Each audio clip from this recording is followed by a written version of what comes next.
Hi guys, this is John Will Imata de Los Santos. Nandito po ako ngayon sa farm sa Natuldukan Baay upang magbigay ng mga tips kung paano mapapadali ang ating pagtatanim ng palay. Tama po yun. So simulan na po natin. Una sa lahat, kailangang ihanda ang ating mga gagamitin gaya ng hand tractor, pala, piko at iba pa upang sa gayon ay mapadali ang ating pagtatanim.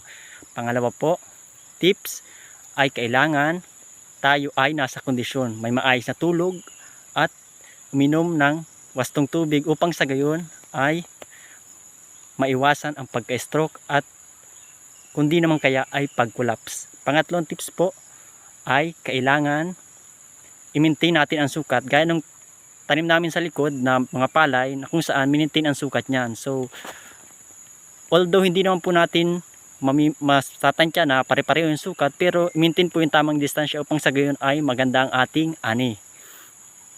Ang pang-apat po na tips ay kailangan rin na tayo ay magbasa at makinig ng iba't ibang video tungkol sa paano ba mapapadali at mapapaganda ang ating ani sa mga palay. At ang panghuli pong tips ay kailangan hugasan natin lahat ng ginamit, mga kasangkapan, at higit sa lahat ang ating damit ay palitan po natin upang sa gayon ay maging maayos ang ating amoy kung tayo man ay matutulog o may kakausaping tao.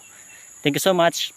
Watch po ng sunod-sunod kong mga video at marami po tayong mga kwela, palaro, tips, procedure at iba pa na mapapanood nyo sa aking channel. Thank you.